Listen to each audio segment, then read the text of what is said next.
Krishna ma'am, please start.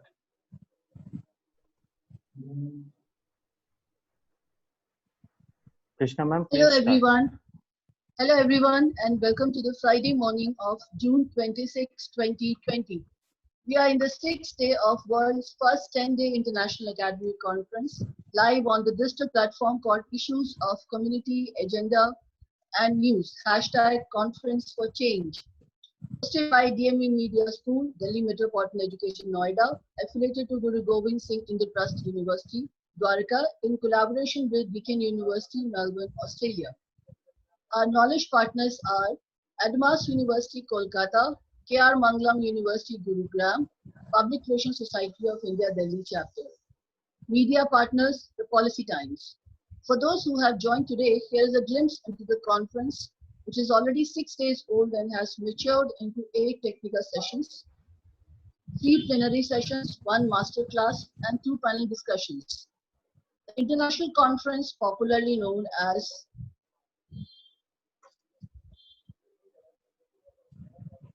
Am I audible?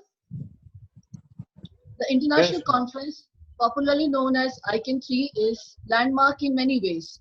It is not only third in the trilogy of conference with the same name, ICANN 1 and ICANN 2, it also represents a galaxy of media experts, scholars from across 4 continents, America, Europe, Australia, and Asia.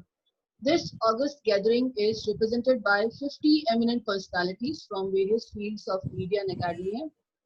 Another noteworthy feature of this conference is that it is being streamed live on Facebook and YouTube simultaneously and has 6 books to its credit, 5 in English and 1 in Hindi.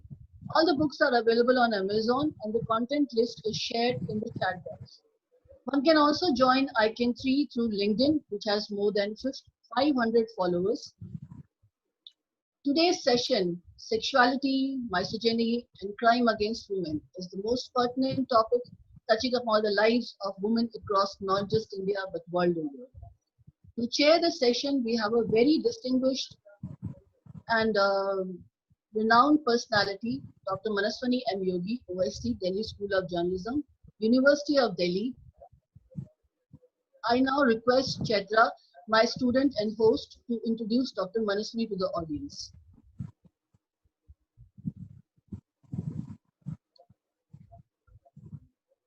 Chetra? Am I audible? Yeah, go ahead.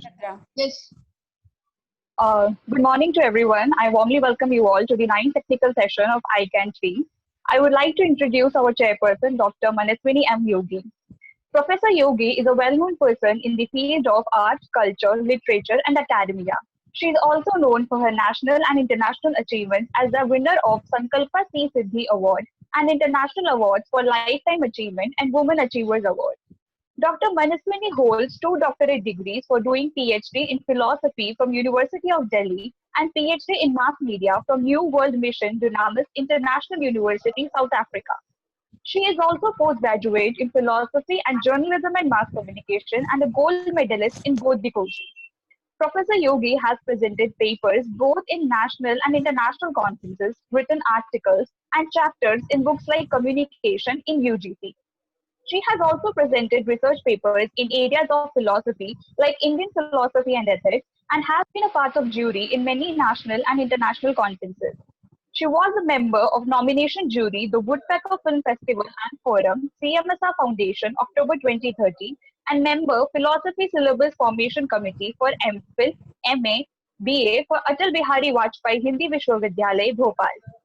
Dr. Yogi has also authored 2 books, Euthanasia, Its Moral Implications, Studies in Indian and Western Philosophy, Some Reflections.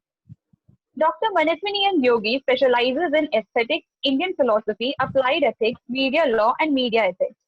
She currently holds the position of OSD, Delhi School of Journalism, Delhi University, since 2017. She has been into academics for the last 40 years, retired in 2020 as Associate Professor of Philosophy from Indraprastha College for Women, University of Delhi. I warmly welcome you, ma'am, to chair the 9th technical session on sexuality, misogyny, and crime against women. You will be joined by Ms. Krishna Pandey, who is working as Assistant Professor, DME Media School, Delhi Metropolitan Education, Noida, as our co-chairperson. Over to you, Krishna ma'am. I now request Professor Amrish Saxena, Dean, DME Media School and Director, DME Studios and Production, to formally inaugurate the session. It's not, I mean, I'm not going to formally inaugurate the session. It's already on. This session is, in fact, is to be chaired by Professor Manaswini Yogi. So I welcome her that she agreed to our request to be in this session.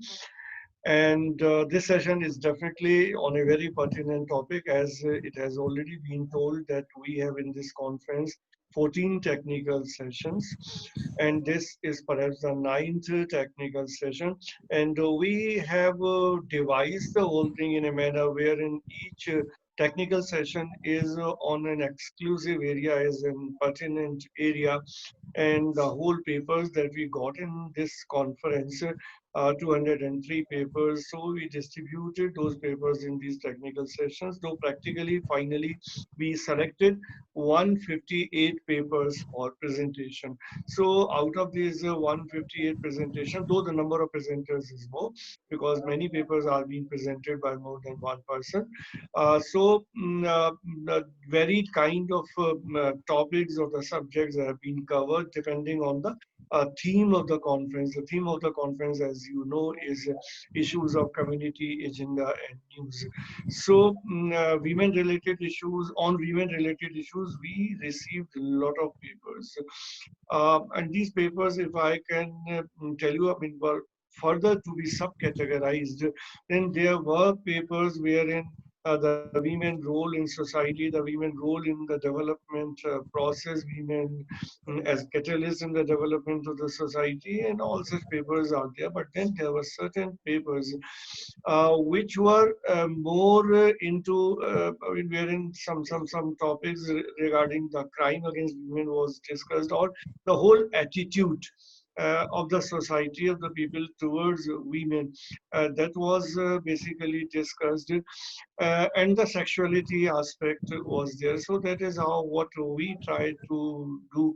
We segregated these papers and we created a separate section, separate technical session for that purpose, so that there can be more in-depth discussion on this issue.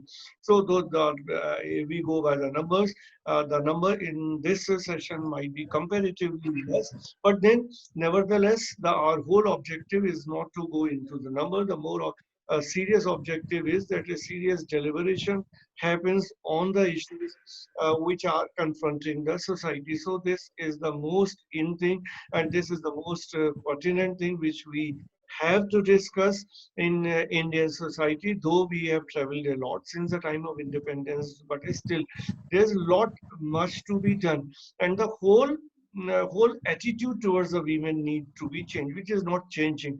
And since that attitude is not changing, that invite for crime. So because women always become a soft target, and everybody knows that they can be targeted easily, and there can be no resistance, and there will be no support, no voice for the women. So this is something which I believe will be talked about, will be discussed in this technical session. And I once again welcome Professor Manaswini Yogi, and I hope that in her leadership, in her guidance, this technical session will definitely be a success. Over to Krishna ma'am.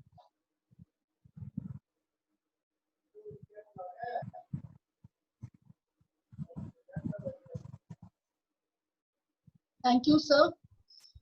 Before we begin, let me explain the participants the guidelines to be followed by the scholars for presenting their papers. Every participant will be given 5 minutes for presentation and 5 minutes for question and answer session. I would request all the participants to abide by the time limit. The session will be followed by the selection of the best presenter, whose name will be announced in the next session. For questions, the participants are requested to use the chat box.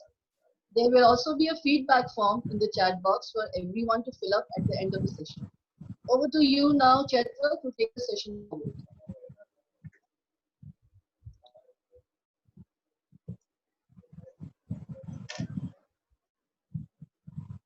Our first participant is Ms. Meethi Singh, who is a student of DME Media School, Delhi Metropolitan Education, Noida, Delhi NCR.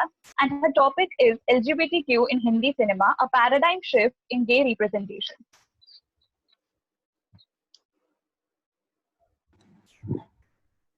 Good morning to one and all present here, and I would like to thank DME Media School for this opportunity.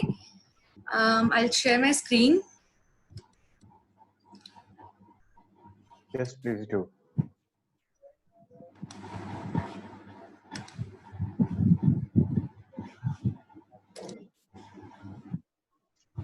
Yeah. So is my screen visible to you all? Yes. Yeah. So Can you put it in full screen? Yeah, sure, sir.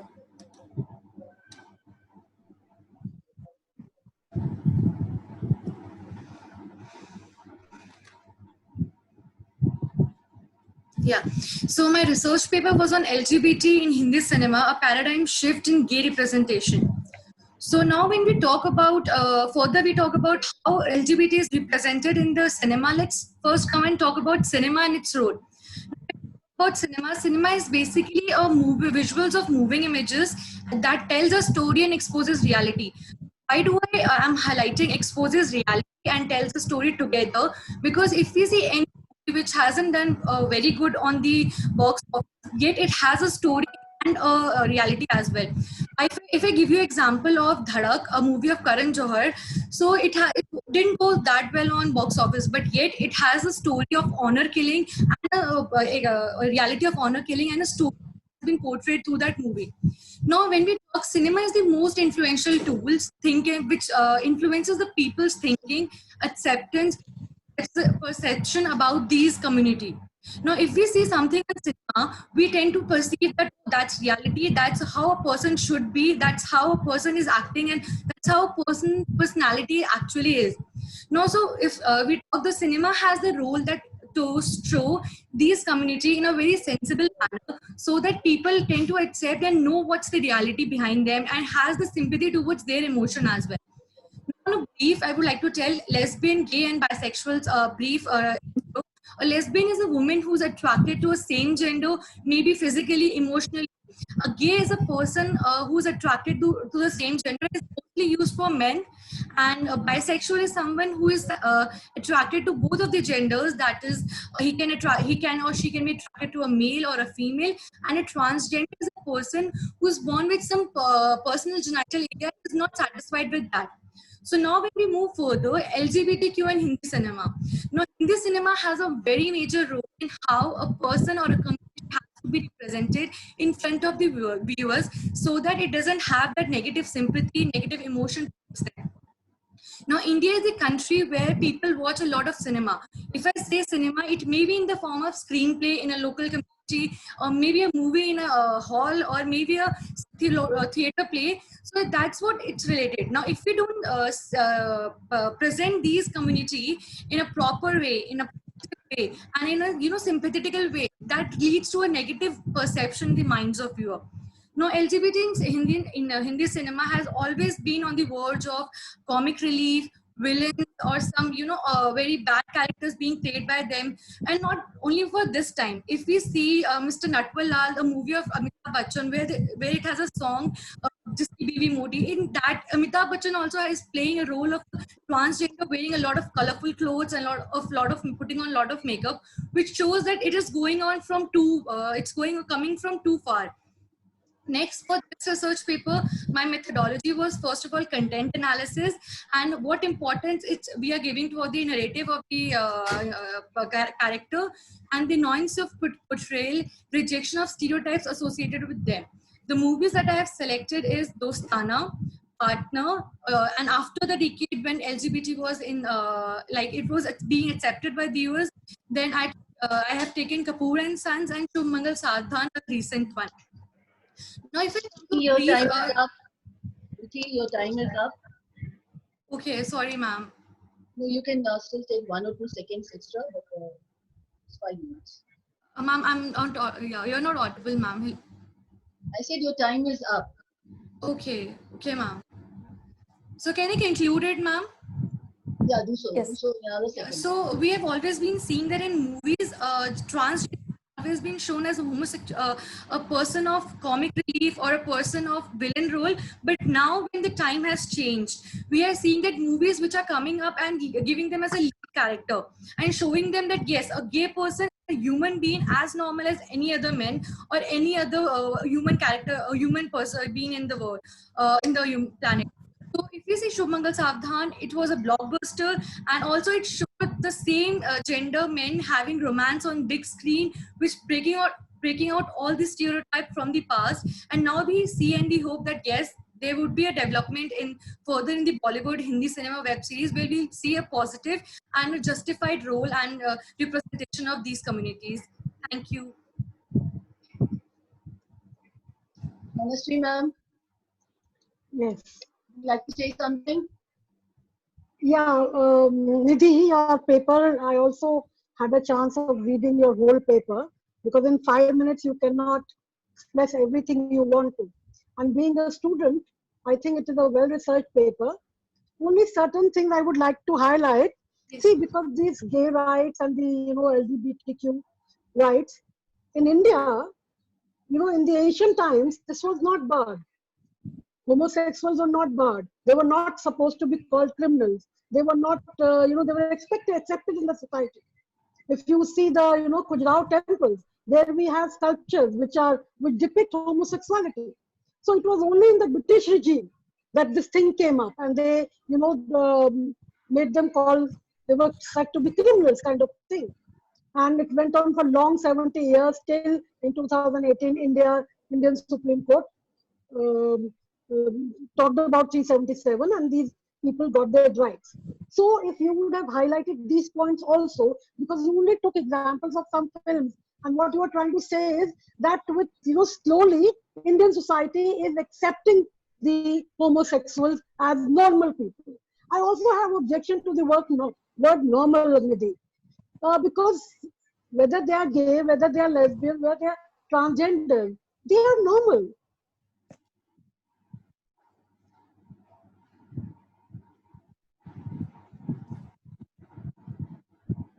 Ma'am has lost connection again.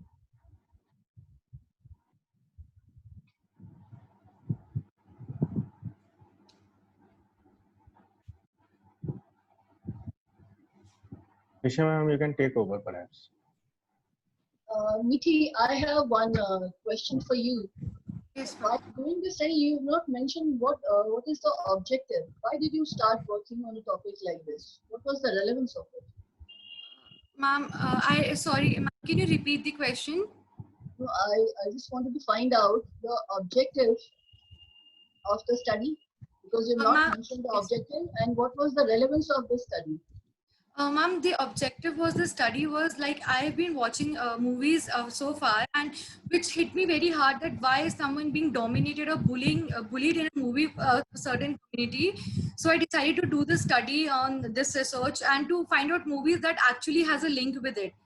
And the relevance that I find that if I'm saying that people get influenced, so in a movie Partner, it has been showed very clearly that how Govinda gets influenced by Kiran and in end turns like a Kiran wearing a colorful. So this was the relevance I found, and in the movie that yes, people are being influenced by whatever the pictures and movies are showing to their viewers, and in what are they depicting for the communities. No, don't you realize it's a reflection of the society itself? I mean, how the society views this particular community. It's just a reflection. The movies are nothing but the reflection of the society themselves.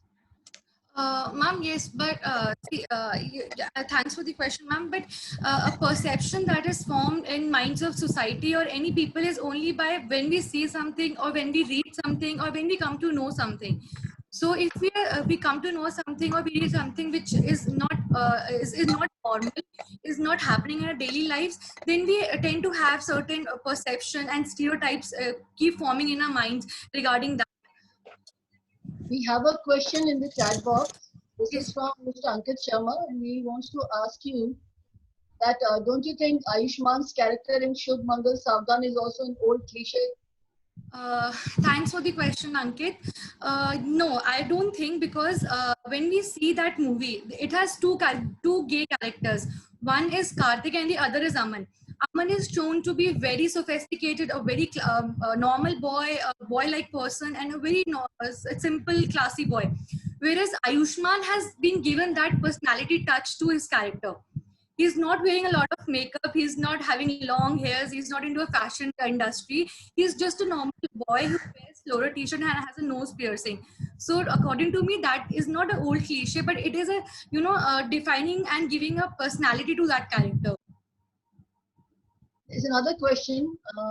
Again, this is from Chavi Mathur, and she's saying that although the portrayal of gay characters have changed over a period of time, but the problem lies with the societal and parental acceptance of those characters. So, what do you think about that? Thanks for the question, Chavi. Like I said, in first of all, the parents need time to understand their children, understand his personality, and understand what actually their child is.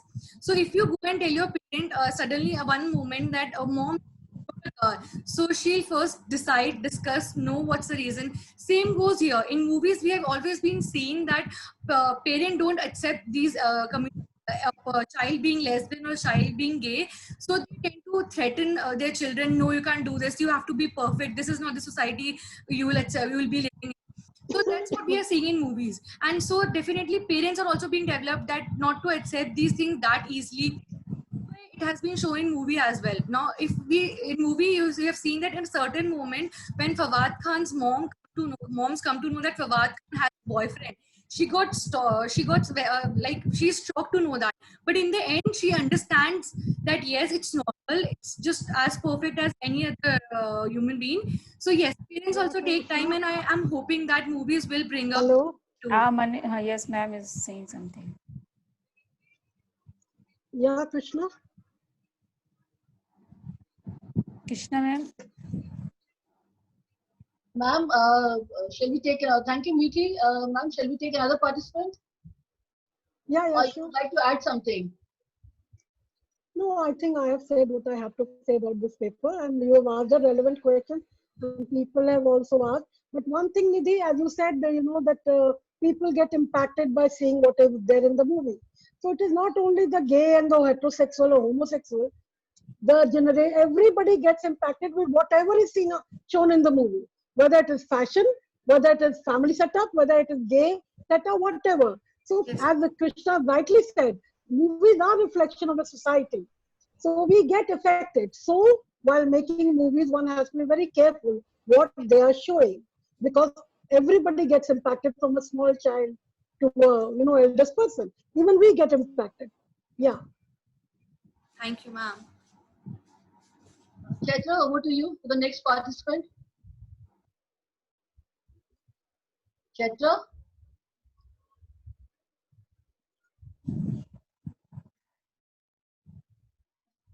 Yes. Mr. Pramod Pandey, Assistant Professor, DME Media School, is our second presenter. So we'll be presenting on justice delivery and media, assessing role of media trials and ensuring justice to the marginalized population.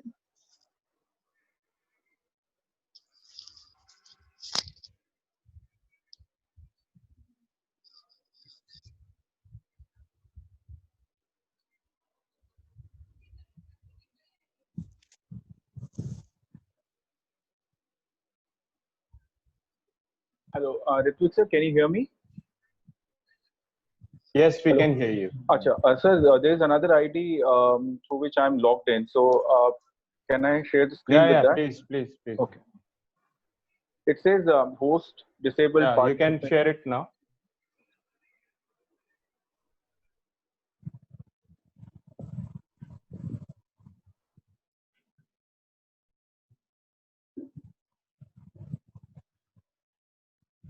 Yeah. Can you see the screen share now? No, not yet. It's saying it's starting.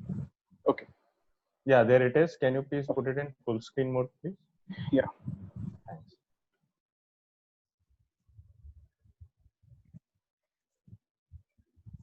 Is it fine now? No, it's not. No, it's not yet in full It's not screen on mode. full screen.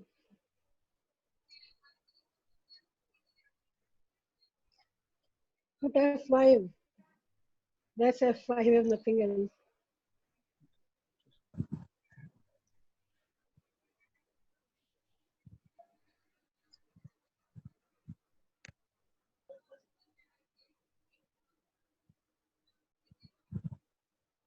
Can you click the icon next to the Zoom thing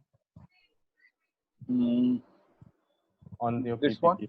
On your PPT. Let's start. First, let's not get started.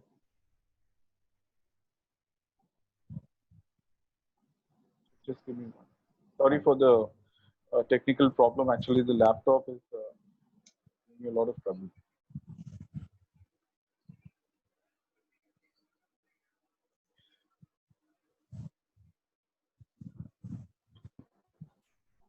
See that, good morning, everyone.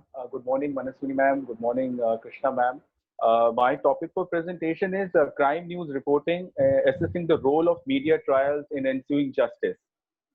So, I would like to tell you, ma'am, that when I submitted this paper, at that time, I was only going through the literature. So there is a lot of data that I collected along with the help of a friend of mine. That happened later. Yeah, you've Your got full screen is back. Your Okay, screen is Yeah, back. so you can now fine. use. So there is a I really like to get into how media sets the agenda. There has been a lot of talk about media not playing its role. There is a lot of opinion that people carry about media trials. So all those things, along with this particular quote that I came across, which says the dead cannot cry for justice, the living must do so for them. So that was something that really led me into the inquiry into this particular research problem. So it forced me into getting to know agenda setting theory of media in greater detail. So this theory, which was given by Walter Lippmann in 1922, but not exactly did he mention the term agenda setting, but that formed the basis of a lot of the researches that happened in the field of agenda setting in media. It was in 1972 that the media agenda setting theory came into existence, and it is believed that after that there have been countless researches conducted on this, and especially in the field of mass media, there is a lot which is there available in authentic literature and sources. When I was going through all the literature, certain things that I came across was that, if I can just sum that up, it says agenda setting through media is done in various ways, which includes varying frequency of the coverage, emphasis that is laid to different means, the placement and the sequencing of the news stories, and through altering the news value structure that was initially proposed by Galtung and Rouge. So what I did in this particular research was that I was trying to find out if there is any correlation between the number of crime news and the time taken for a particular case for the conviction, acquittal, or even if the case is ongoing. So how much time has gone? And I just wanted to find out the relationship between those. So it is a content analysis. Total cases 50. It's still ongoing, ma'am. I have not been able to take up all 50 cases. I'm still searching for that. Data collection was using Google Advanced Search Tools. I'm also using Manupatra to get into the details of certain cases. IndianQanun.org is being used, and then case histories from Sessions Court and High Court data. I'm seeking somebody's help to procure all that information for me. And the main statistical tool that I'm using is the Spearman's correlation test. Like you can see on the screen. How I exactly went about this research is that I looked at certain cases, some popular or infamous cases, murder cases that really shook the media. So one was this Arushi Talwar case. So I've just given a screenshot of how I went about it. So it says, if you can see on top, if you can see here, it says 16th May to 25 November 2013. So that was the first date is the date when she was found murdered, and 25th November 2013 is when CBI court convicted them. So in between all that, if you can see here, so the total number of times that Arushi Talwar's name appeared in the web on the web was around 1,250 times. So, it's not just that I've used the name Arushi Talwar and have searched everything. We've made some, keyword combinations in order to get to the right kind of data, in order to get to the right kind of source for collection of this data. Now you can see, then the second period was 25th November 2013 to 12th October 2017. That was the period when the case was pending in the higher court. And then the judgment was given on 12th October in 2017. So in between that, if you can see, the name of Arushi Talwar appeared 10,700 times on the web.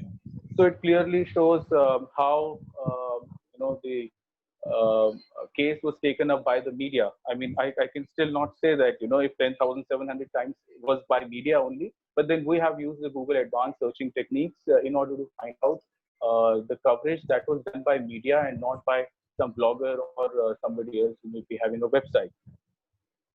Similarly, for Sheena Bora case, I did the similar thing, and we collected the data. Cases so far that I've covered is Sunanda Pushkar murder case, the Arushi Hevraj. Yeah, okay, fine.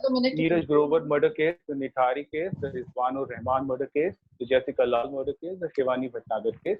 These are all the popular cases. Some lesser popular cases are also being included in this.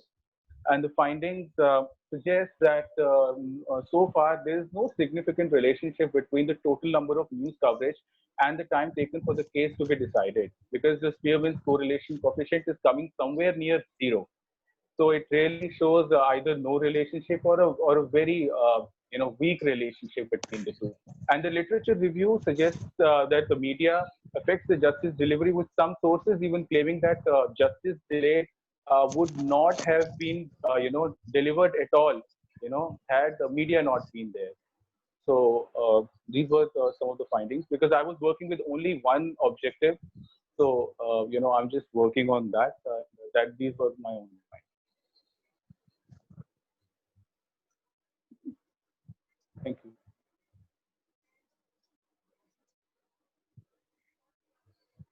Ma'am, Ministry ma'am, we take on this. Pramod, what are you trying to convey actually? Crime news reporting, your paper title crime news reporting.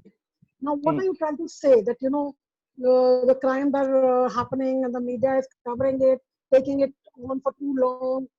Now, what are you trying to bring out in the paper? I just want to see if there is any relationship that exists between the number, the frequency, or the number of times the news has appeared on media and the time taken. The justice delivery is that particular. Can you hear me now? Yeah, I'm just trying to find out if there is any relationship that exists between the number of times media has taken up, some crime case, and the time that it has taken by the court to deliver justice in that case. So it is just a quantitative relationship that I'm trying to see, because there are people who are very critical about the role of media. Everyone on every nook and corner, people, even those who don't know the nuances of media, have their opinions. So, those kind of things really affected me. Those kind of things really made me inquire about if there is any relationship. So this is a working paper right now. I'm still working on it. And I'm just trying to, I'm just working with two variables just to find out if there is any relationship. It's not, it's not that one causes the other, but I'm just trying to see the relationship. Yeah, but as far as I understand, media or the news is very short-lived. They may, Arushi's name might have appeared 10,700 times in a particular, news item or whatever. But, memories are short. Newspaper life is 24 hours. And even TV news, whether it goes on for 24, hours, breaking news, but they keep repeating. They keep repeating most of the news. So this relationship, how is it going to academically help this kind of a research in your, any pursuit? How is it going to academically help, even if you are able to zero down on a relationship between media coverage and the crime? And secondly, that people and even children like to see crime stories. Our television tells us. Yesterday, somebody was presenting, I don't remember the name of the paper presenter, I was listening to some technical session where he said that he or she, I don't even that children want to, they were more impacted by the murder scenes, the fire scenes, the crime scenes in the web series. Yesterday in some paper where she did the, the sample size was 44, and somebody, the chairman objected that why the sample size was so small. So she said 41%, 41 out of 44 wanted to go for a crime thing. So crime is such a thing which people today, and even children, find it very alluring. They want to see those things. But what I am not trying to understand is that this kind of a relationship, where will it lead you ultimately? But, even if you are able to zero down the relationship.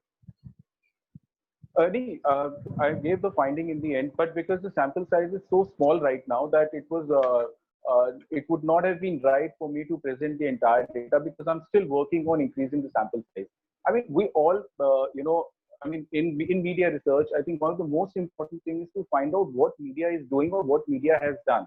So if I'm looking at these important cases, and if I'm trying to see how much media covered, I mean, I'm not in this particular research, my concern was not about, how many people want to take up crime reporting, or how children are being impacted, or how they are influenced, or how they are fascinated by crime, but it was simply to see how much media, covered it in India. And also I'm taking some cases from outside, from America and from some European countries, to see if there is some sort of a similarity that exists, because we always say that media is what will serve the justice for you. Like even in case of Sushant Singh Rajput, even in case of some other crimes that happen, and when media takes it up, and the hopes become, people become hopeful of getting the justice delivered. So that justice delivery role of media is something that I want to see, and to see how exactly it is going to deliver justice. I'm going to see how much the media is going to take it up, how rigorously it is going to take it up, and if there is any relationship with the time that the courts take in order to deliver justice. So because in that case, it may also appear as a finding that the courts may not be influenced at all by the amount of coverage, and they may still take time. I mean, the same thing happened in case of Aarushi case. See Nirbhaya's case. See Nirbhaya's case. Nirbhaya's case. So much so, it took so long for the justice to come through. Yeah, so that is the relationship I wanted to establish through statistics, ma'am, because this is very true. I mean, if you're talking about Nirbhaya case, even if you're talking about Aarushi Talwar or the Hemraj double murder case, it is true. I mean, we can see it, but I just wanted to assimilate all the data. I wanted to assimilate the findings or the data that I have collected for the various different cases, to bring it together, quantify it, and see if there is any relationship that I can find in that. Because I'm like highly influenced by some of my professors who lay a lot of emphasis on quantitative research. So I mean, one of my professors says that measure what is measurable and make measurable what is not. So he always lays emphasis on the quantifying of things. So I understand whatever you are saying, ma'am. It is very true, but I was just trying to convert it into some numbers, and try to I was trying to just establish some relationship between them. Pramod, if I pardon me for interfering in between, but all these cases have already been done with. Nirbhaya, the verdict has come. Aarushi, the verdict has come. So what is the new thing, new addition to the values polish that your research is going to put? Ma'am, see, it's not like, I mean, media, I mean, it's not like if we wake up one day and the media starts functioning in a different way, it's not that. And also the character of media has not changed much in past 10, 15 years. I mean, okay, you can say post 2014, 15, 16, they've become more aggressive. The technology has taken over completely. But still, I mean, the working of the media may change, but it's in such a transitional phase that it's important to know what they have been doing. And if I'm talking about the Aarushi murder case, it's not that old. We cannot say that the media in 2013, 14, 15 is very different from how media is today. I mean, we still had Ravish Kumarji, we still had Arnab Goswamiji, and we have all those people who are doing exactly the same thing that they were doing at that time. I Thank think you very we'll, much. sorry, but we need to shift to another participant. Okay. Chaitra, Thank you. should we Thank you, continue? ma'am.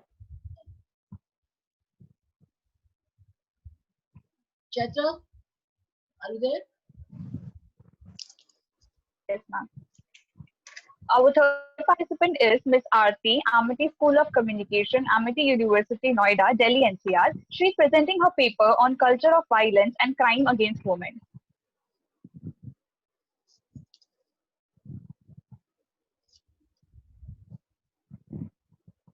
Can you please repeat the name once again? Miss Aarti. I can't see her here. If She's not there. yeah. Maybe we can move to the next.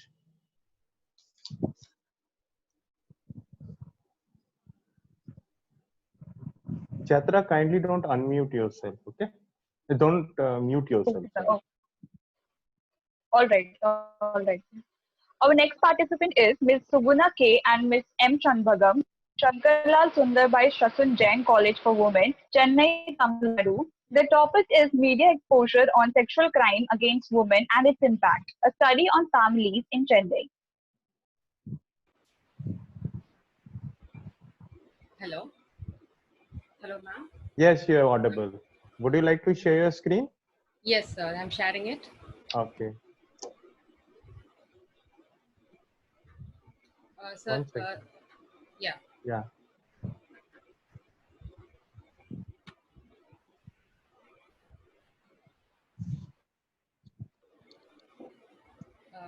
So my PPT is visible?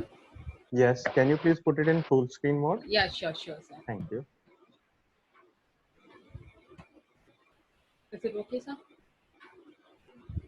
Yes. Yes. Good noon. Myself, Subuna, and my co-author Shanbagam is also available. Our topic is media exposure on sexual crimes against women and its impact on families in Chennai. The context of the study goes like this. Indian media recently is keen in bringing the sexual violence against women to the limelight. National and regional news media have started over sensationalizing these sexual crimes since 2012. Violence against women is reported as a routine activity rather than disorder news and an activity which does not threaten the public peace, according to Gans 1979. These incidents are treated as an integral part of the social order because violence against women is not considered as a sign of waning of the Indian family. The style followed in reporting the sexual violence against women triggered the need to inquire the kind of influence the news generates among the audience. Within this framework, the objective of the study is to understand the role of mass media in creating awareness about the sexual crimes and find out the ideology and interpretations framed in the society about sexual violence against women and observe whether the media sensitize the public about the sexual violence against women. The theory used is media effects theory, agenda setting theory, social responsibility theory, and theory of conscientization. And methodology. Focus group discussion method, which is a qualitative research technique and an ideal approach for examining the stories, experiences, points of view, beliefs, needs, and concerns of individuals is used. The primary data is collected using semi-structured questions. Samples and sample size. Non-probability method, which convenient sampling is used. In Chennai, which is one among the metropolitan cities in India where sexual violence were lesser in numbers compared to other cities like Lucknow, according to the NCRB report 2018, but the regional news media reports the sexual crime cases very often. The observation of this news in the media persuaded to select the samples. Adult men and women who have exposure to news media were the samples, and each group consisted of 6 to 8 members. And these were the questions posed to the samples to collect the primary data.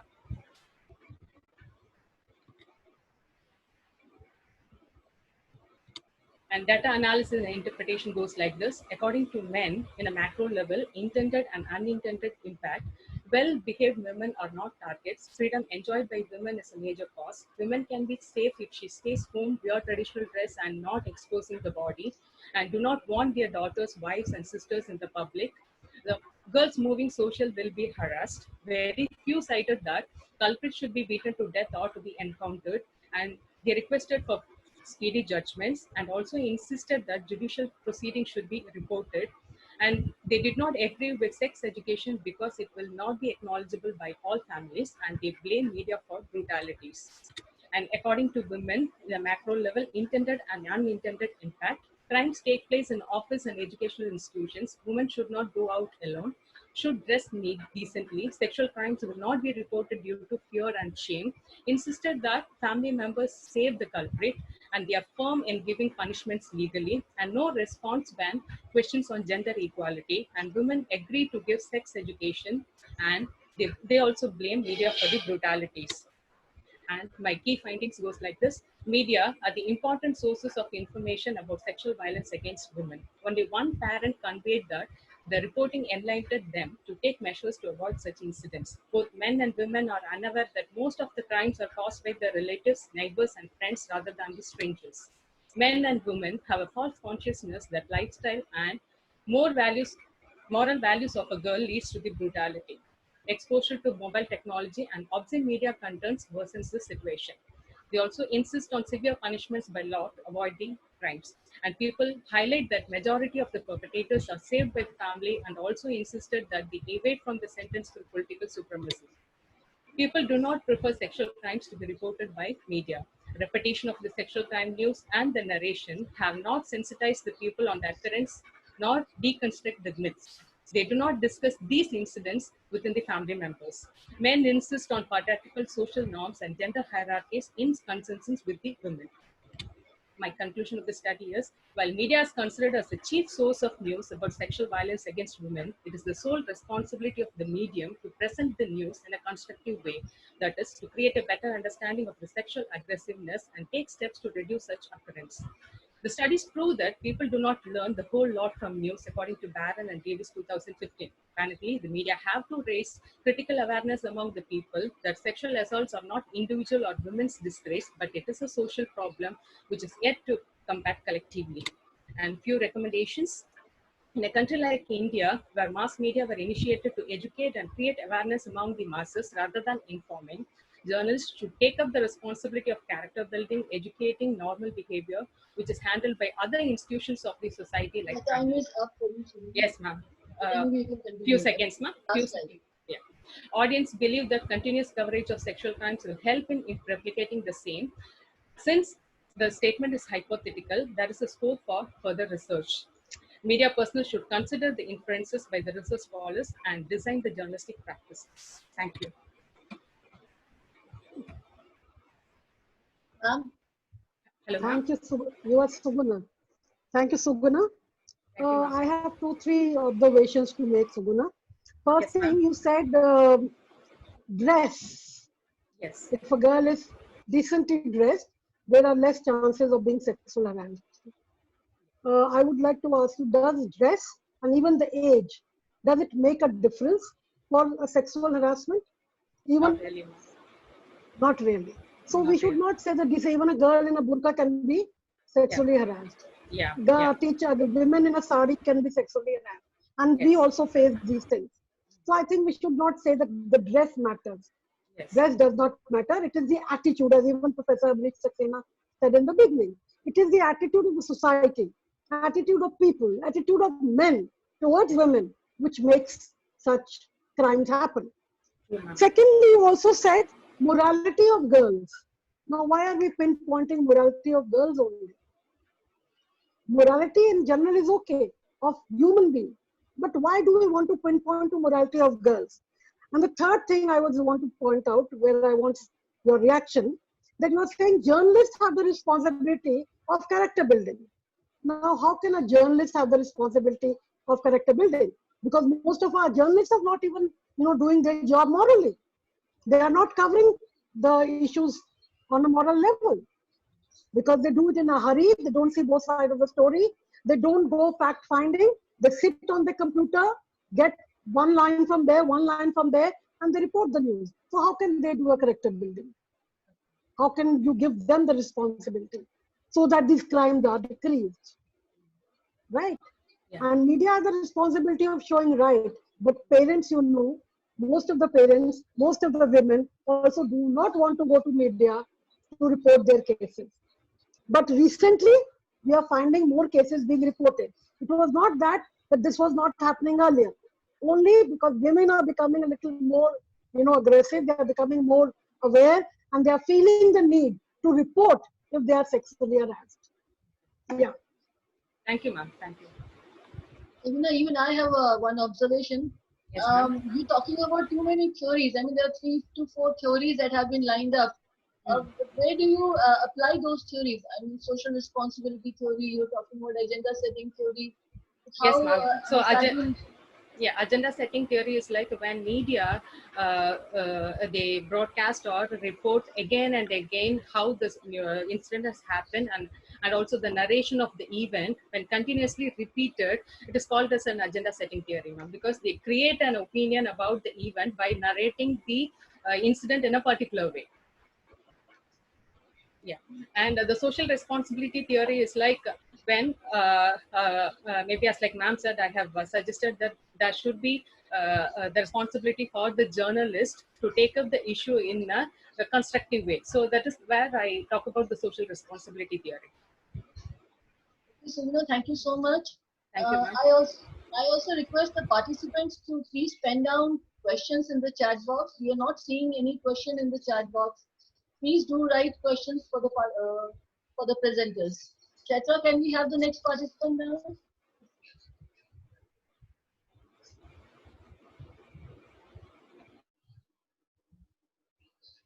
Our next participant is Mr. Kush Kalra and Mr. Surya Saxena, DME Law School, Delhi Metropolitan Education, Noida, Delhi NCR. They will be representing on human rights violation against sexual minority problems and perspectives. But ma'am, I believe so they are not here in the session right now. Let me check. Shall I? Ritwik, sir? Ma'am, they are not there. Then we can move to the next participant. All right, ma'am. Ms. Anjani Chadda and Lakshita Narang from Indraprasth College for Women, University of Delhi, New Delhi will present on impact of witch hunting on feminism and the legitimacy of Trump's politics.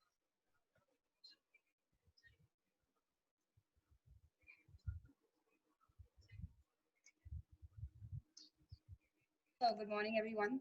My co-author will just start sharing the screen. Yes, just a second.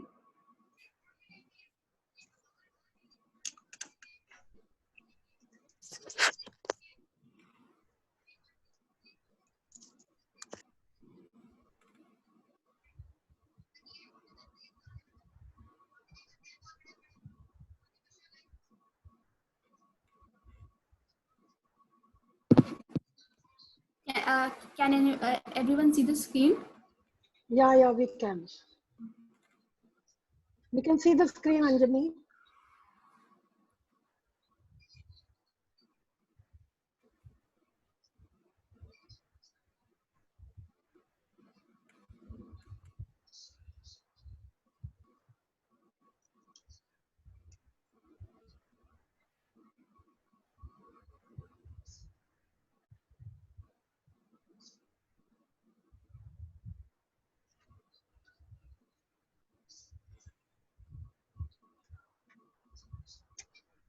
Hello, yes, am I audible now? Yeah. All right, I'll just start, okay? So a very good morning to everyone present over here. Today, I, Anjani Chadda, and my co-author Lakshita Narang, both final year students from Indraprasth College for Women, will be presenting our paper titled Impact of Witch Hunting and Feminism and the Legitimacy of Trump's Politics. So in order to make sense of the paper, I need to break down a few concepts for everyone here. The first one is feminism, which in layman's term basically talks about the equality of sexes on economical, personal, political, and social grounds. The idea is basically transformational in nature because every single thing, when seen from a feminine point of view, would be totally different from the way we see today. This move makes me move to the second concept, that is the concept of witch hunting. Now, witch hunting here necessarily differs from its literal meaning. Witch hunting, in a political sense, talks about any sort of political campaign which tends to tarnish or blacken the moral character of a political opponent or the supporters of that political opponent. So here, the term witch hunt has been constantly used in various references in various contexts, including the McCarthy trials of 1954, the Watergate scandal, and similar other respects. So the given paper here henceforth talks about feminism as well as the operation of witch hunt in the US, particularly under Donald Trump's presidency since 2016. I will move on to the research hypothesis now. So the hypothesis of the paper is that the impact of witch hunting and feminism is detrimental in context of Trump's presidency in the USA. Moving on to the literature review, all the references are on screen for all of you. I'll just sum it up once. So with respect to literature review, we took into account the idea of intersectionality as given by Kimberly Crenshaw, who basically means that how race, gender, and class often overlap when it comes to realizing one's identity and how this whole process operates and functions in context of the US. The second thing that we take into account with respect to literature review is how the term witch hunt, its political meaning has actually evolved from the literal meaning itself and the gender dynamics that have involved in the process. And lastly, we take into account what the other researchers and scholars have to talk about Donald Trump's presidency in 2016, that most of us basically deem his presidential campaign of 2016 as discriminatory and very misogynistic in nature. I'll move on to the research methodology.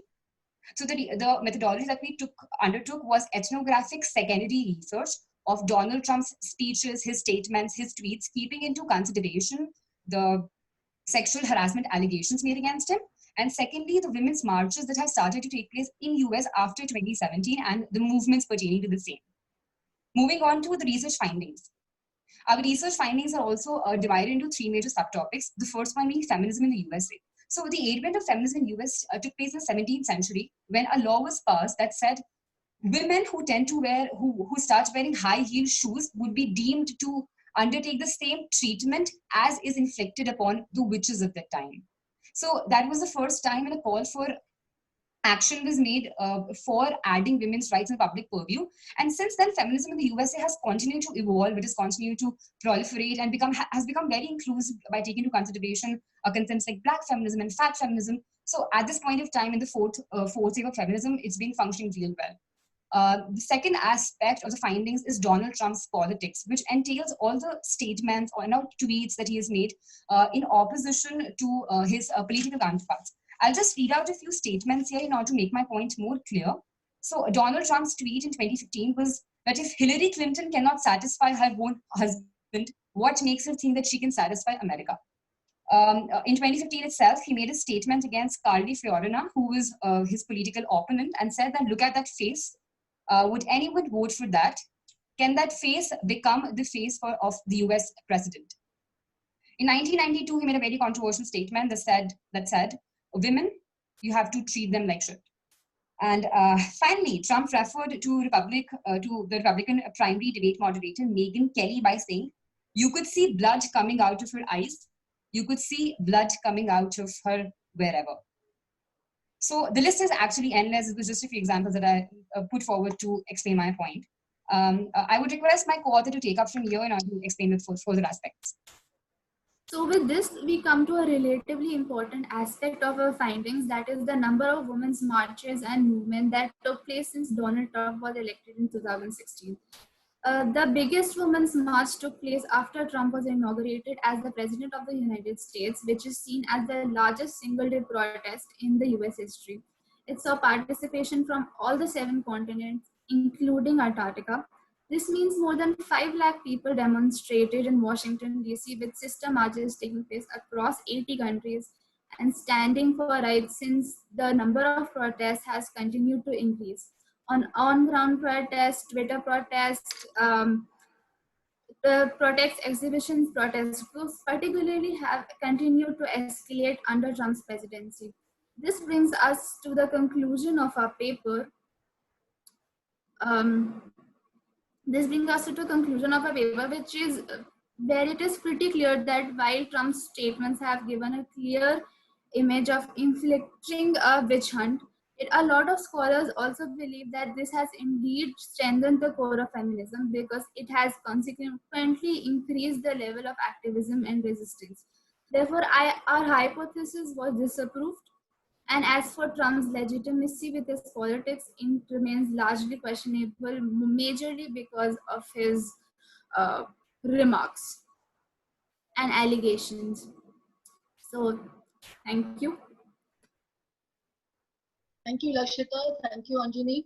Over to you, ma'am. Yeah. So you are BMMC, IP College.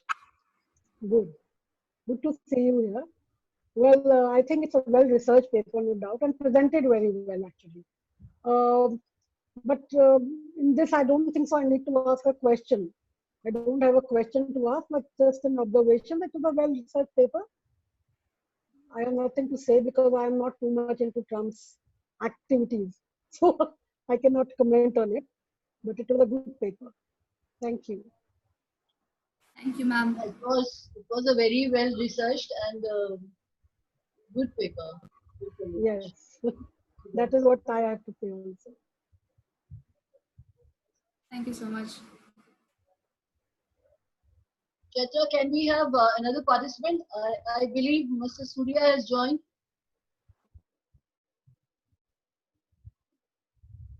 Chaitra? No, Mr. Surya is not there. So, then that means we are coming to the end of our list of participants. Krishna ma'am, just check from the list if any participant is there. I mean, this should not be left out because if we are not able to trace somebody. Sir, I've just got a message from Mr. Surya that he has joined, but I am not able to see him in the list. So those who have not appeared yet and those whose names are there in the list, just repeat those names for the convenience of everybody. If somebody will be there, we'll raise a hand and we'll take. Yes, sir. So we have Miss Aarti from Amity School of Communication, Amity University, Noida. She has not presented her paper yet. And Mr. Surya Saxena, only 2 participants left. Okay. So if they are not there, then we can proceed. No problem. We will have more time to listen to Professor Manaswini Yogi then.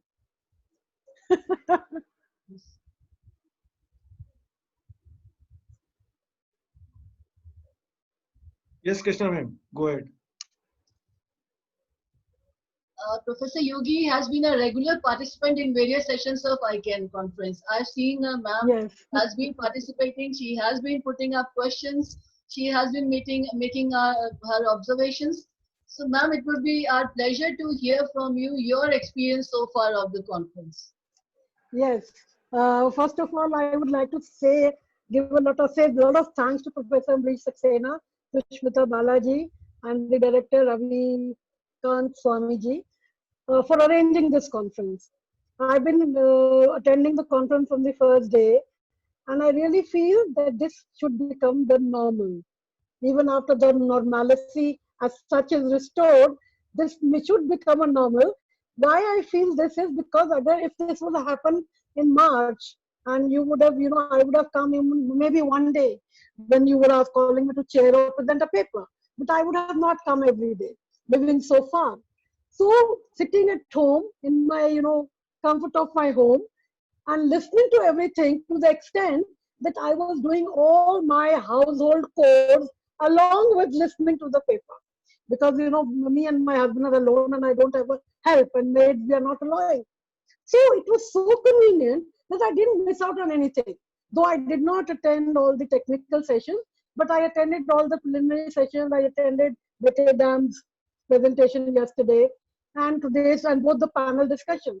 So, conferences are such a thing that even if you don't read 10 books, you get knowledge of at least 30 books. If you listen to people who are, working in particular areas.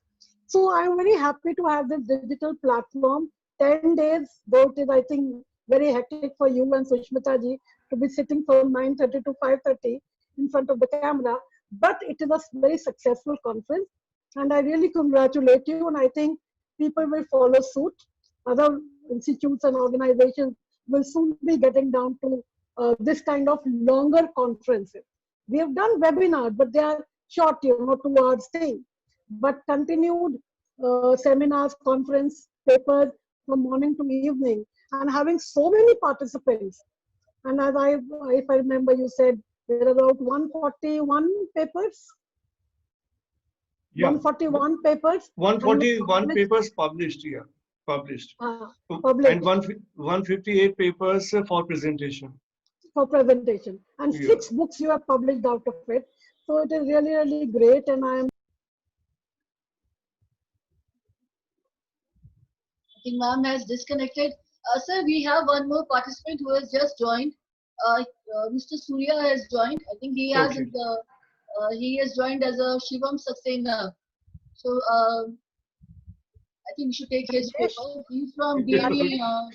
Okay. Yeah. So ask him to make presentation. Ask him to make the presentation. Yes, sir. Yeah. Yogi ma'am, this one participant has joined. So I was wondering because Krishna sent me all the papers, so I read all the papers in the morning, word by word. So I was saying this human rights violation against sexual. Yes, Mr. Shivam Saxena. Ritvik sir, can you mute him? Yeah, I am asking to start the camera. Okay. Can you also please tell? Mr. Shivam Saxena. Then is Surya Saxena and. Yes, Surya Saxena. But he has changed his name. Shivam Saxena. He has changed his name. He must be using the phone of Shivam Saxena, but he is Surya Saxena. Yeah, he's Surya Saxena. Yes. And Khush Kalra. Both have Khush Kalra. Yeah.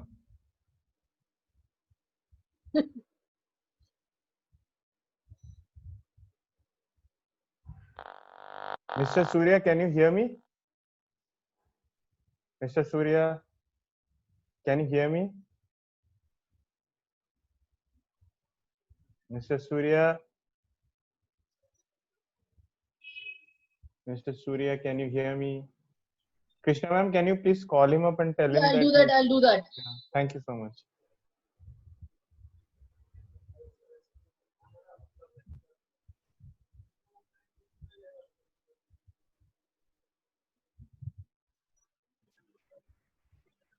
Mr. Surya, can you hear me?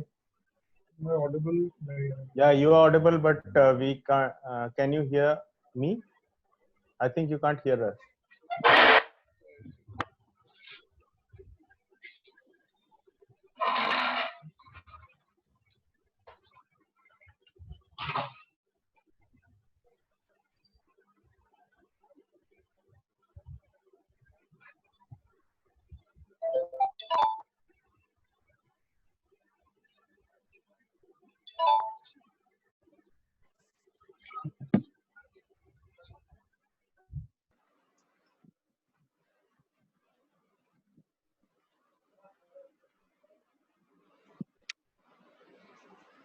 I'll just share my screen 1 sec. Yes.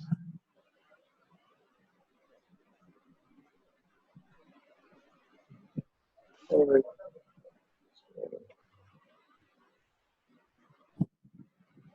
Can you please put it to full screen mode? Yeah, thank you. Good afternoon, everybody. Our topic for presentation is human rights violations against sexual minorities, problems and perspectives. So beginning with the introduction, human rights are those basic rights which enable a man to live with dignity. The concept is very wide and far-reaching. The human rights are available to all humans, irrespective of their sex, race, religion, simply because of the reason that they are humans. There are some social legal problems associated with the recognition of rights of sexual minorities in India, and the authors recommend certain constitutional and statutory changes which are indispensable to emancipate them from gross human rights abuses. Now coming to sexual minorities, who are they? Sexual minorities include those people who are discriminated against because of their sexual identity or orientation or gender identity. A study conducted by People's Union for Civil Liberties, Karnataka in the year 2001 identifies that sexual minorities include lesbians, gays, bisexual, hijras, transgenders, etc. Homosexuals include lesbians and gays. A woman who shows sexual or romantic interest with another woman is called as lesbian, and a male who prefers another male for romance or sexual gratification is termed as gay. Bisexuals are the persons who are equally attracted to both males and females. Now coming to discrimination and human rights violations against the LGBT communities, an overview. From time immemorial, all religions except Hinduism considered homosexuality as a sin. The Quran declares Islam to be a religion of nature. The purpose of sex is procreation, and homosexuality is considered as an aberration of Allah's will, which threatens Muslims with extinction. Since the practice of homosexuality is prohibited by the text of Quran, the homosexuals are often subjected to gross, brutal, and inhuman treatment in all Muslim societies. Christianity also considers the homosexuality as unethical as well as unbiblical. Hebrew and Christian scriptures denote LGBT as moral transgressors and persons who stand outside the circle of human rights. Now coming on to the protection of sexual minorities under international law. First, there are certain international treaties or conventions. There are no international treaties or conventions which directly are applicable to the protection of rights of sexual minorities. However, some of them could be employed to address the issues. The committees entrusted with the compliance of various international human rights conventions have repeatedly emphasized that the privacy and equality rights of sexual minorities are to be recognized in certain defined circumstances. Notably, Article 12 of the UDHR, or the Universal Declaration of Human Rights, recognizes the privacy rights of individuals. We have got one last minute. All right, ma'am. So there is the convention by the name of International Convention or Covenant of Civil and Political Rights, 1948.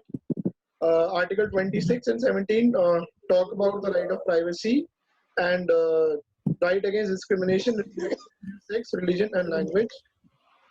Then there is Article 2 and Article 26 of the Covenant. Then we have CEDAW as well. Then coming on to certain legislations that Australia and UK have enacted, under which privacy and right against discrimination to the people who are marrying that belong to the same sex. Then coming to India, under the Indian criminal law, section 377 of the IPC dealt with homosexuality, and this was considered as the violation of constitutional provision.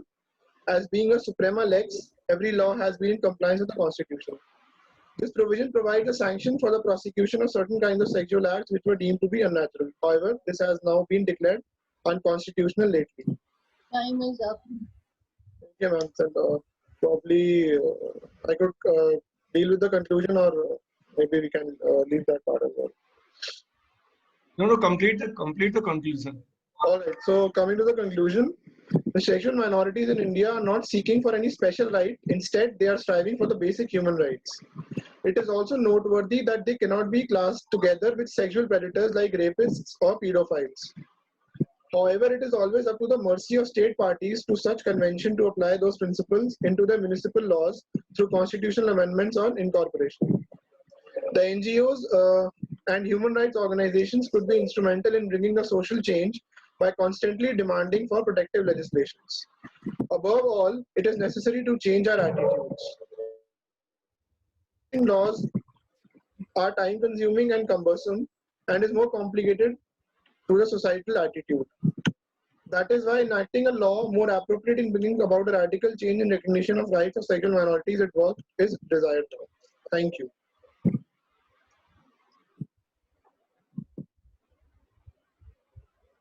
Over to you, ma'am.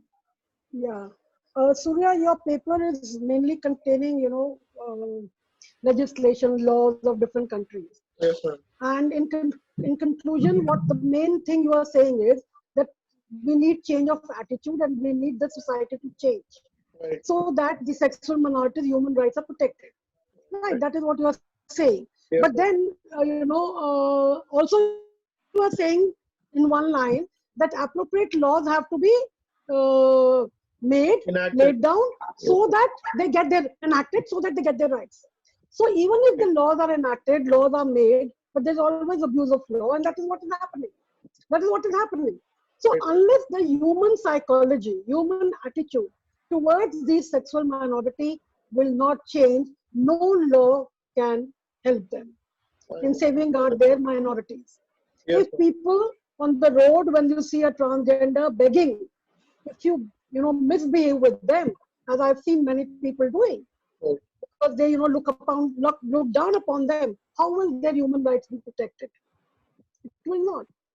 So I think the attitude change for that, there has to be some kind of moral class, psychological change. Something has to be done that our society changes its views towards these sexual minorities. Only then they will benefit. No law can help. This is what I feel. Yes, agree. Yeah, I have a question. Yeah, yes, sir. Since as far as I know, there are a number of laws which have already been made, either for the protection of women, for their safety, or to provide them a better dignified position, enhancing their status, whether it's at the workplace or whether it's within the four walls of the house. And all these, I mean, right from Domestic Violence Act to the this workplace law, I don't remember exactly the name of the act. All these acts are already there. And then all Vishakha guidelines are there. I mean, all these things are in place. So I want to know, I mean, your opinion based on whatever research you have done in this paper or otherwise, despite so many laws in place, so many regulations in place, what has as the position or the dignity of the women is concerned. I mean, whether these laws are successful or not, and if these laws have not successful, then what are the reasons behind, whether the proper legislations have not been made, laws have not properly been structured, there are loopholes which need to be plugged, or you feel there is a requirement of better implementation of those laws, and the law enforcement agencies are either not sensitized or they do not actually interested in implementing in those laws. What is actually your take on this? All right. So thank you for the question. I would like to start with what Manasvi ma'am said, that the first and foremost thing which we require to in order to protect the rights of minorities, or for instance women, is the required. So that is the first and foremost thing that we need to do. Definitely the laws would come in handy, because there has to be certain legislative framework that will govern or will prosecute the offenders, that in cases of domestic violence or whenever there is discrimination that is being faced by sexual minorities or the LGBT communities. But yes, sir, I would like to agree with you that there are certain loopholes in the legislative framework or the statutes that are in place because of the weak implementation, I would say, as per my understanding. So stricter enforcement mechanisms is all I can suggest in order to make them more effective and protect the interest of the marginalized sections. Even I have a question. Yes, what do you have to say when in the Nirbhaya case, the lawyer who was fighting for the culprits, yeah. I mean, he exploited all the loopholes, all the legal loopholes to save those culprits. Yes. So, do you think we need to have better, stronger laws and laws which can really do justice to the victims and punish the culprits? Yeah, ma'am, would like to answer this question by saying that the legal system in India is such that we try to give the maximum leverage, or you can say the maximum opportunity to the person who is being accused of a crime to protect himself, right? In order to ensure the what we call the maximum justice that is possible, in order to exhaust all possible means that we have. So the people or the accused criminals try to exhaust all the remedies that they have in order to get themselves excused. But yeah, there are certain loopholes that are prevalent in the Indian legal system, and all I can say is that we would, probably have to deal, or probably the lawyers have to start sensitizing themselves and try and play the good man. What else? Yeah, that is what I can say. There is an observation in the chat box from Momita D. Das that gender sensitization is essential from school level, which is not being adopted in school curriculum. So she feels that this is the most essential element and it should be done during the school curriculum itself, school teaching itself. Do you have an opinion on this? Ma'am, I think that should be adopted at the elementary level of education as well, so that the children have a better understanding once they step out of their schools and they have a broad set of, a frame of mindset when they hear about such issues or discuss such issues. So I would agree with what ma'am is saying, and that such activities need to be taken up at a elementary level as well. She is following up with a question. She's following up with a question that what is your take on gender sensitization and sex education?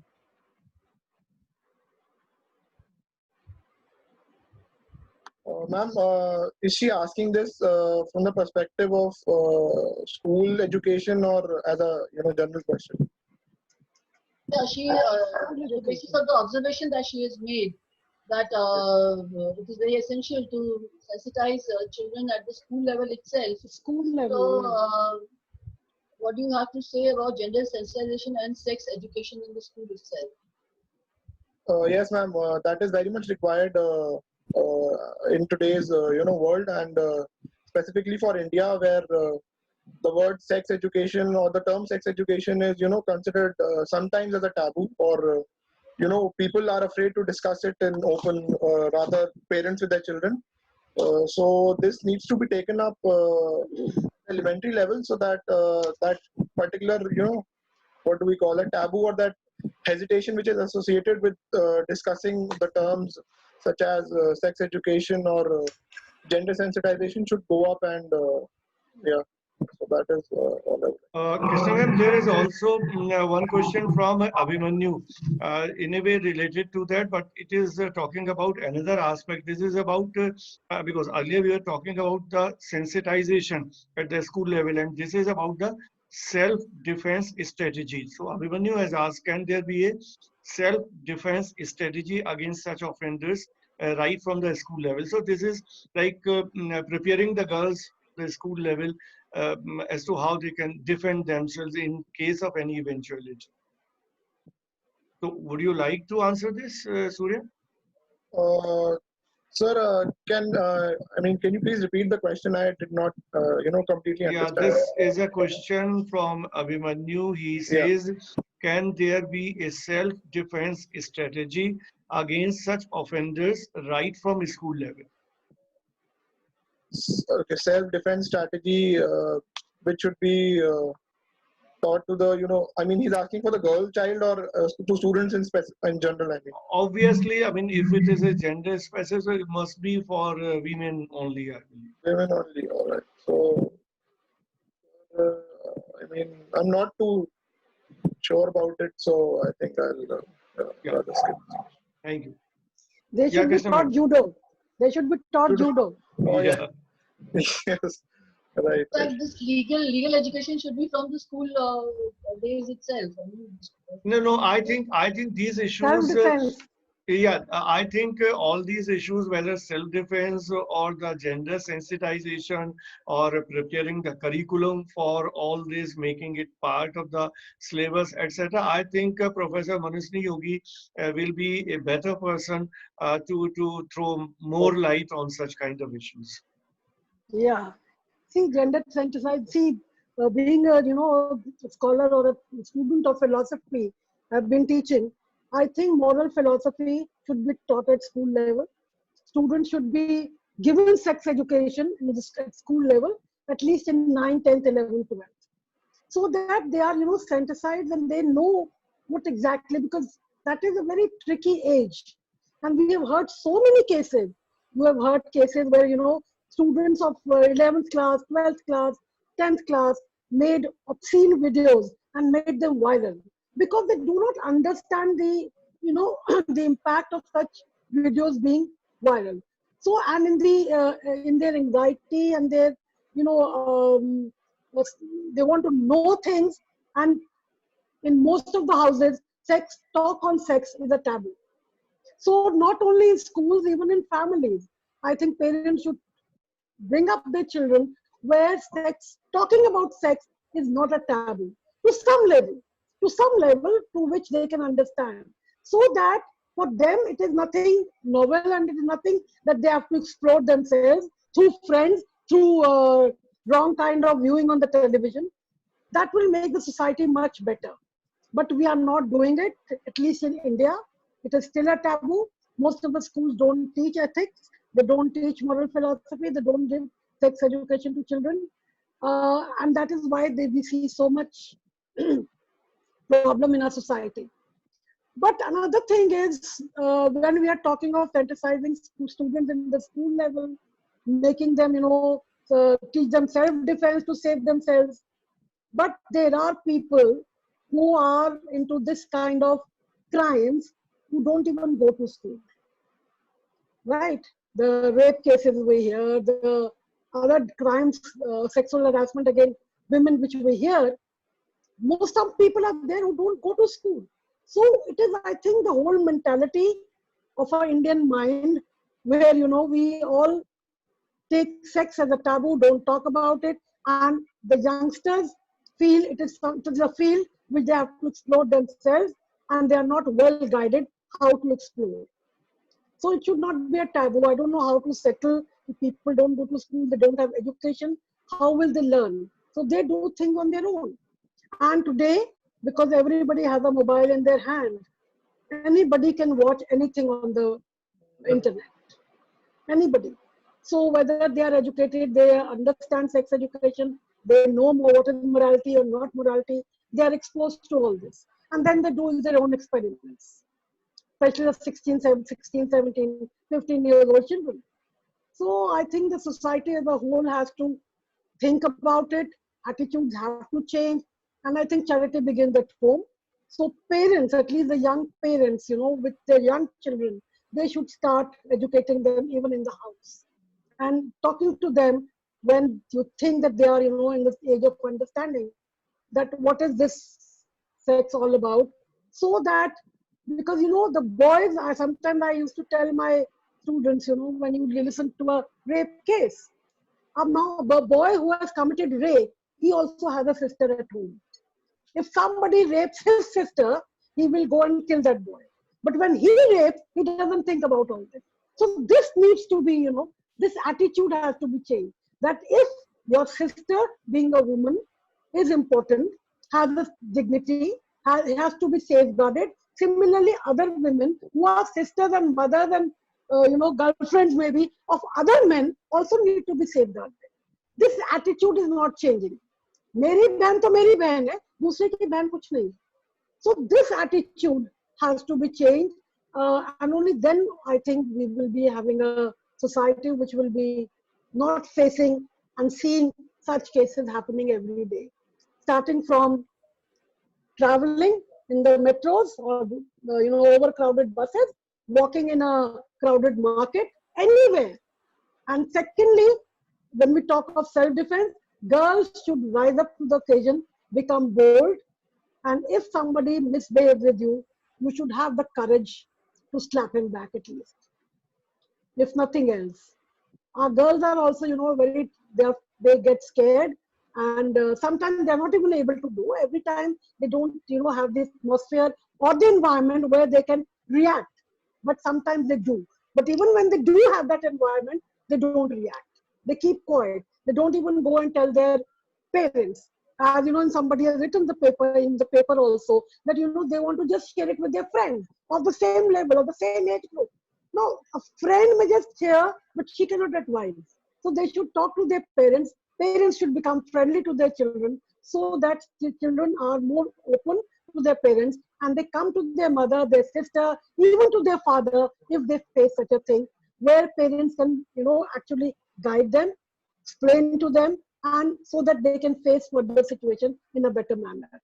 I think only then, same thing, sir, attitudes have to be changed, thinking has to be changed, and some way of educating our own children has to be changed to bring about a change in the society. And certain observations have also come in the chat box. Purvi Khanna is writing that self-defense is essential for every human being. Saying it is important only for girls would indicate we as women need to mend our ways and take responsibility for men as well. Mr. Abhimanyu is again saying that self-defense is essential for all. When it comes to sexual safeguarding, the vulnerable section must be trained and counseled in many ways. And Momita Das is pointing out that Bollywood films are also hugely responsible to depict misogynist perspectives like item number songs. They have also cited films where Bollywood songs item numbers are silent evil. That's true. That too, there are certain Bollywood numbers where, women is degraded so much. Ma'am has disconnected again. Yeah. Oh, she's back. We need to, she needs to mute herself. Ritik? Ma'am, can you please unmute yourself? Ma'am, can you please unmute yourself?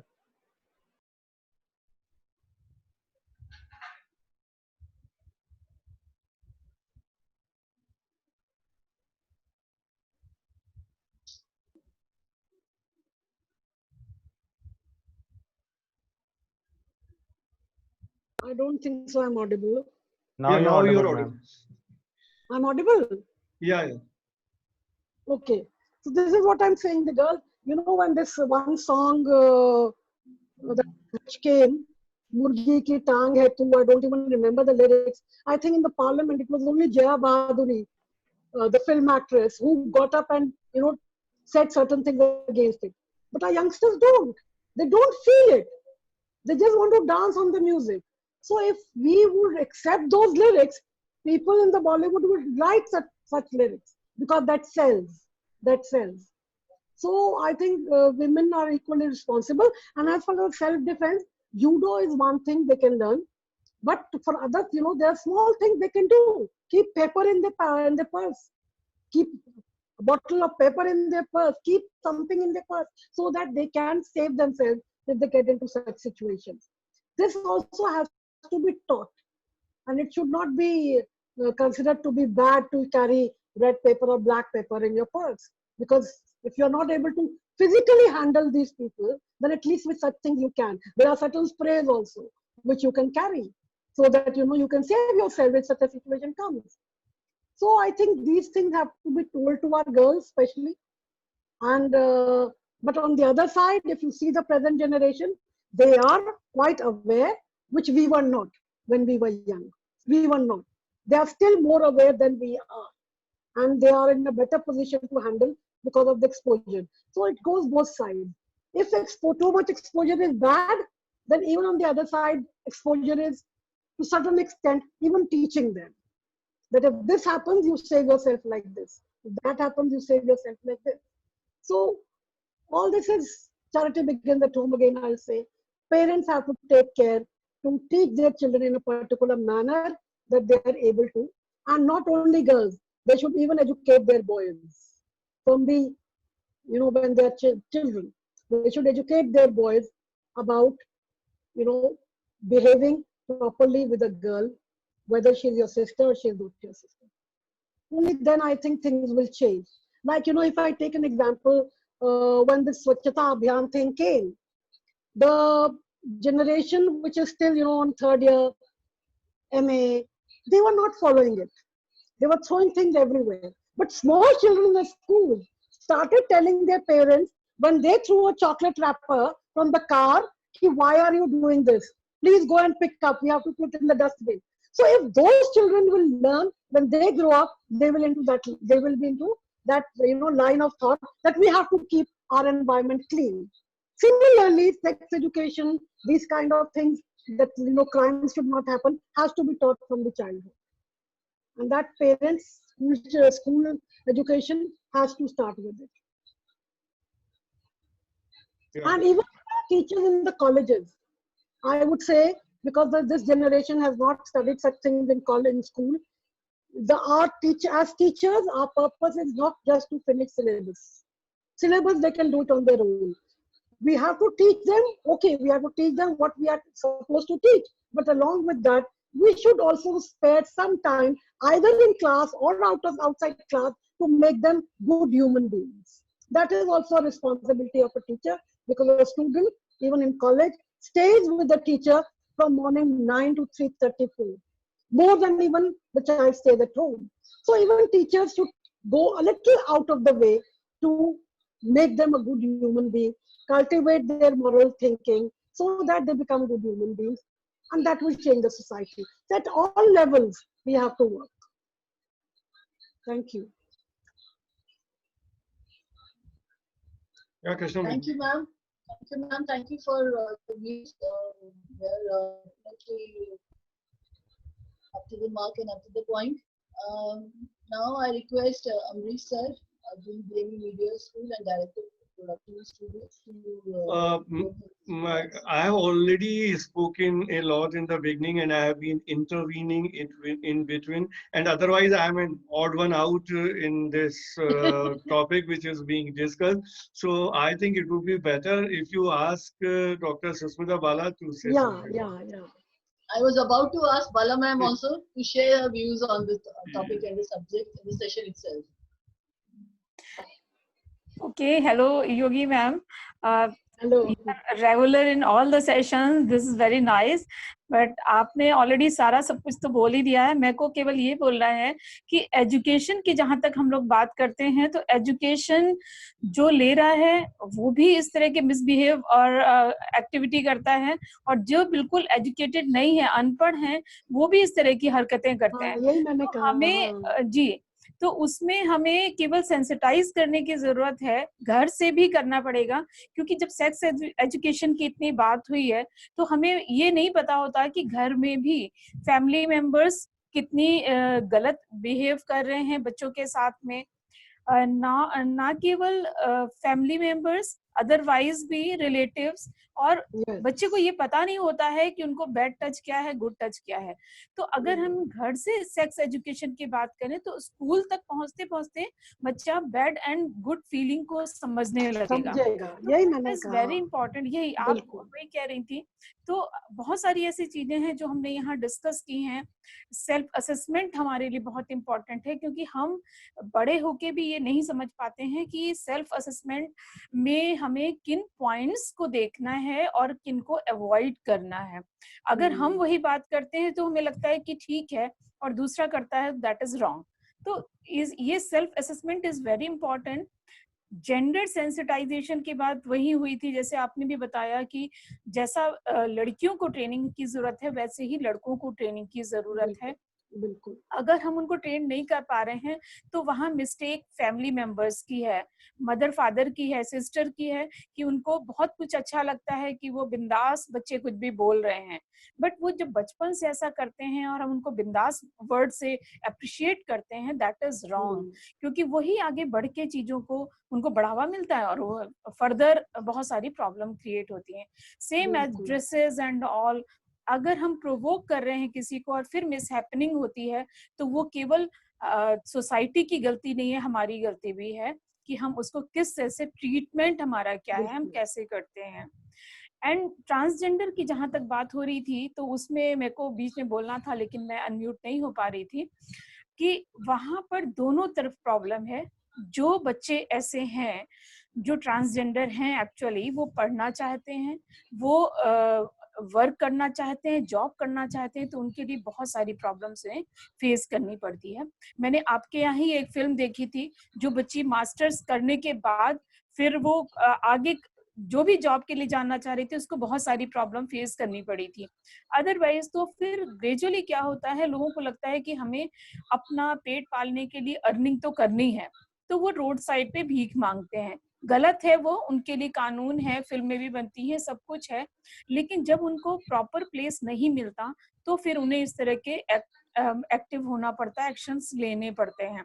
तो हमें सबसे पहले उनके education के लिए ध्यान रखना चाहिए, उनको स्पेस देना चाहिए, उनको उनके लिए सोचना चाहिए कि अगर वो कहाँ पे बहुत अच्छा काम कर सकते हैं तो उनको उस फील्ड में अप्रोच करना चाहिए, उन लोगों के लिए एक प्रॉपर प्लेस करना चाहिए, जो मुझे लगता है। तो कुछ इस तरह की बातें मैं इसमें से शेयर करना चाह रही थी। पेपर्स बहुत अच्छे आए जिसमें लोगों ने अपनी अपनी बातों को रखा, बोला, लेकिन हमें नींव अगर हमारी स्ट्रांग होगी तो हम आगे कुछ भी कर सकते हैं। नींव स्ट्रांग होना बहुत जरूरी है, एजुकेशन स्ट्रांग होना बहुत जरूरी है। जिस देश में हम रहते हैं वहाँ गरीबों की संख्या ज्यादा है, रूरल एरियाज में एजुकेशन की कोई फैसिलिटीज इतनी ज्यादा नहीं है, तो हम एजुकेशन स्ट्रांग करें, उनको फैसिलिटीज अवेलेबल कराएं, तो हमें लगता है कि हम बहुत कुछ कर सकते हैं। और पर्सपेक्टिव बड़ा होना चाहिए।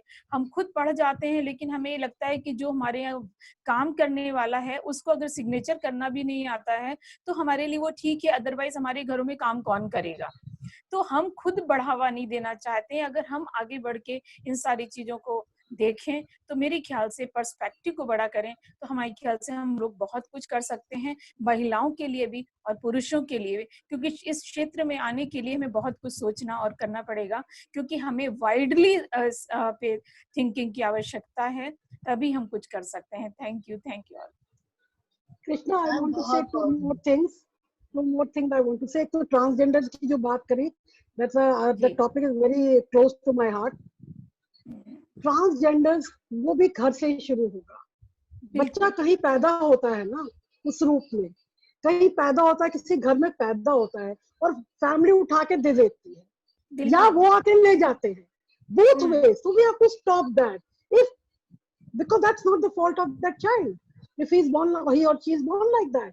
तो वो एक बहुत बड़ा एक अलग फील्ड है जिसपे बात की जानी चाहिए। उसके ऊपर कई सीरियल बन भी रहे हैं, लोगों को, सोसाइटी को ये जानना, क्योंकि मैंने बाहर देखा है। I went to Bangkok, वहाँ पे सारे transgender are doing very good jobs and they are living life very happily. बिल्कुल। But India में it's again transgender to be to give birth to a transgender, hijra so to say, is a taboo. मत बोलो, मत बताओ, society में क्या होगा। तो वो भी एक चीज घरों से ही शुरू होगी तो ही अच्छा है। दूसरा, sir, I wanted to say two things to the youngsters who are presenting papers in the international conference.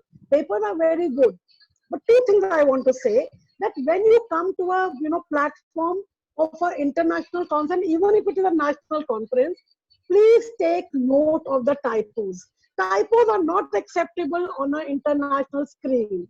मतलब small typos, and में and नहीं है, n नहीं है, and other typos also I was noticing. So please take care. Get into the habit of checking your presentation before you present it. Secondly, timing is given. Please try to limit your presentation to the timing. नहीं तो क्या होता है? You have a long presentation and the moderator says time is up, and then you don't know how to skip and where to go. And यहाँ तो sir ने allow कर दिया कि conclusion दे दीजिए. Go abroad, they will not allow you even to conclude. 10 minutes mean 10 minutes. So try to time it and then present. That will help you in the long run. Thank you. Thank you so much, ma'am. Thank you, Bala ma'am. Bala ma'am के विचारों से मैं भी बहुत कुछ सहमत हूँ। Ma'am, आपने जो भी बात कही बहुत सटीक थी और इस सब की बहुत जरूरत है। समाज में सुधार लाना बहुत जरूरी हो गया है और समय आ गया है कि ये सुधारों को लाया जाए और लोगों को विश्वास दिलाया जाए कि इसको एक्सेप्ट भी किया जाए। Thank you so much, Manaswini ma'am, for your enlightening words also. Yes, the participants should take these small things into mind about the typo errors and time limit. Now we are coming to the end of this session. I would request Chaitra to conclude it. Chaitra, are you there?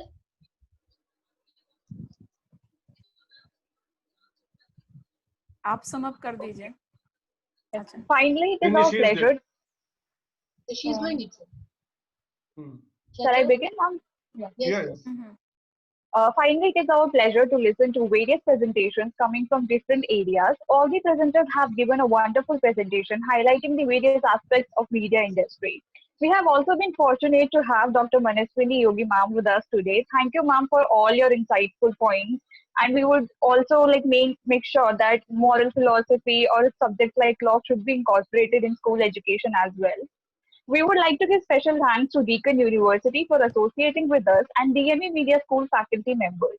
I am sure all the delegates must have benefited by the technical session.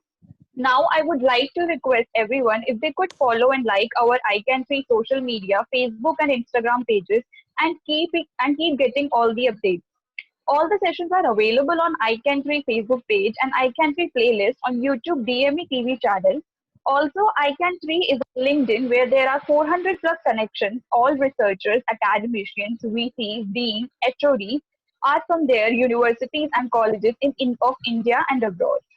Make sure to connect on iCan3 LinkedIn page, a great place for networking and building a community for academic excellence and adding value on the earth we live in. Also, do make sure to check out our webpage at dme.ac.in/media-school/iCan3. You get all the relevant resources from there, like links from where to get the iCan3 book, video playlist, all the reference materials, iCan3 proceedings, souvenir, and everything.